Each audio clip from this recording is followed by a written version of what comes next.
जैसे बलाल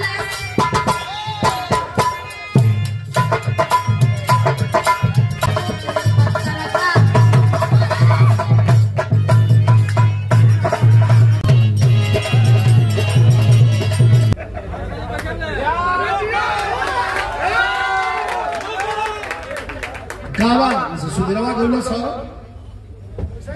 तो चढ़ गई है तो तुम गावा तो चढ़ जाए कमाल अरे हंसत का बात है आधी बात कहां से कर देबा वही जे सोच जाई अरे सुधीरवा गौलो से तो हम छोड़ गेली तुम गावा का मन चुप चलिए आइए घड़ी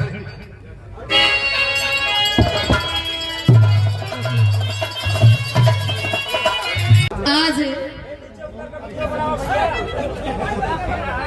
ये पावन बेला पूज्य गुरु जी अपने आराध्यों के बारे में हम लोगों को कुछ कहने का मौका मिल रहा है। इस महफिल में आए हुए जितने भी हमारे मार्गदर्शक लोग हैं, हमारे गार्जियन हैं,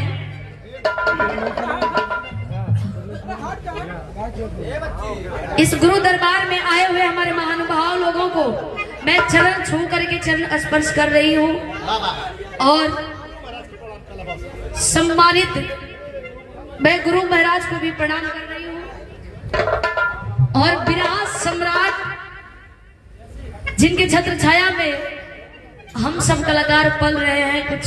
कह रहे हैं, सीख रहे हैं, गा रहे हैं, उनका आशीर्वाद हमें मिल जाता है और आज तो बिना गाए ही मिल गया। क्या बात है, वाह। एक बार जोरदार ताली होके चाहिए गुरु जी खातिर। और सम्मानित कविगण, आप लोग ये गायक गायिकाएं जितने भी यहाँ पे जुटे हैं सबको मैं भोजपुरी लोकगीत विराग गायिका रवीना रविरंजन एक ही स्वर में हार्दिक बंधन अभिनंदन प्रणाम करता हूँ। आई सब कोई गावला, थोड़ा सा हमार भी कोशिश बा, ए धरती पर हमें मौका मिलल बा, हमरा खुश बनी। और साहब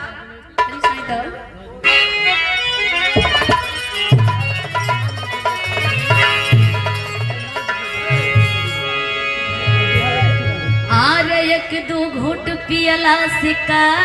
होई, बाटे चाह समंदर पिए के, आ दुनिया भर के गम लेके,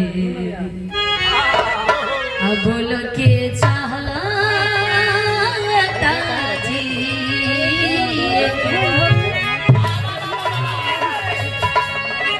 मौज आई मस्ती आ डूब जा तनी आवला के तो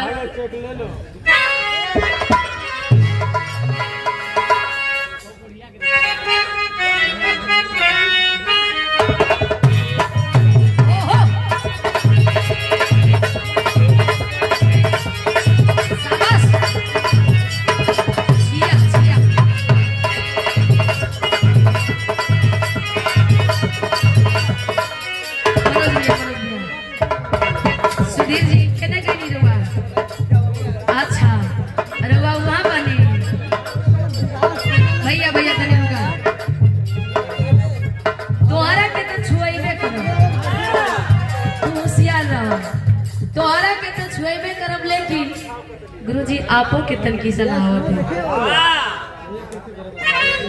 आपो तैयार रहो। और दुल्हन कह दिया कि सैया जागड़ा में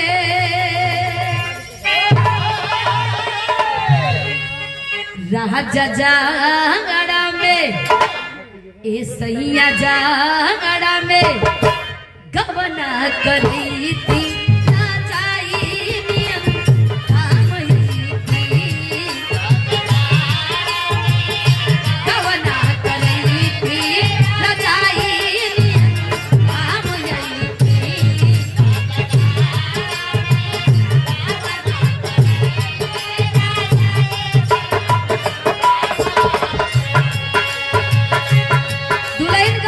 कि राजाई का फायदा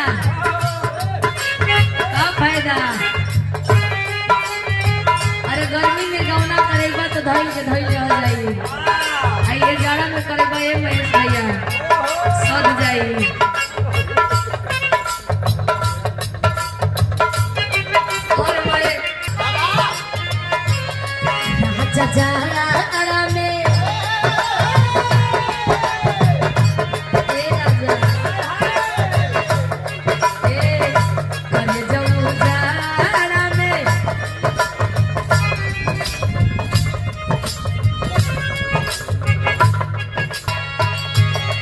सहिया जाड़ा में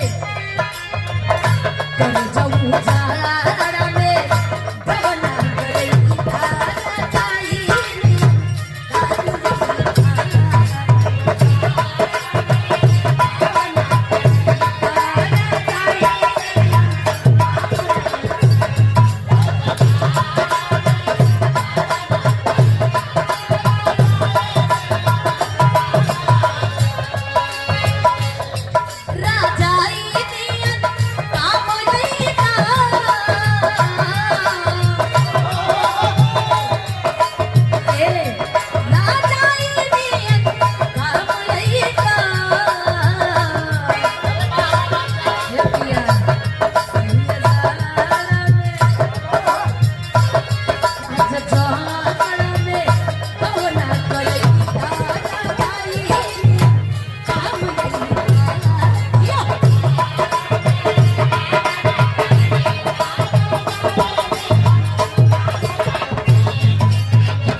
और क्षेत्र पंचायत सदस्य आप जी के द्वारा ये शानदार 500 रुपया देकर के आशीर्वाद दिया गया। बहुत बहुत प्रणाम, सकल पंच के प्रणाम पहुंचे, आशीर्वाद की कामना बा कहे का भैया जैसे बदला से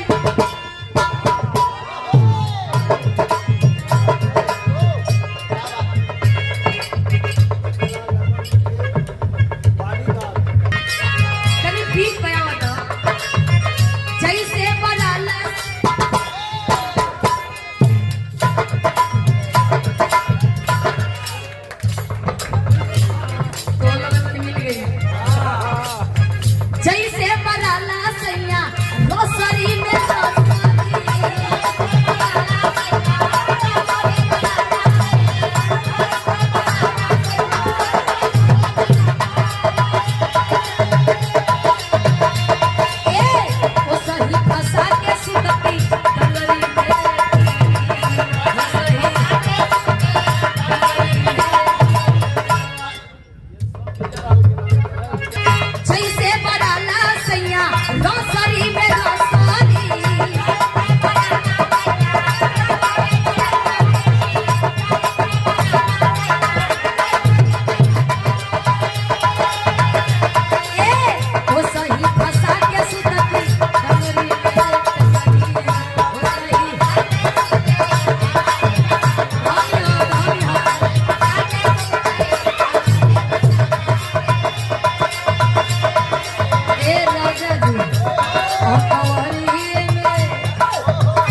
और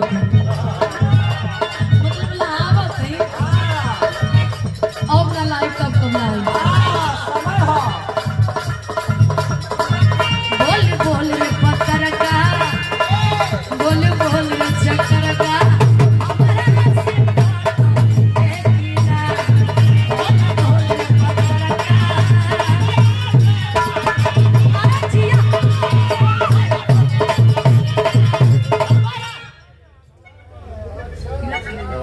आई दिखे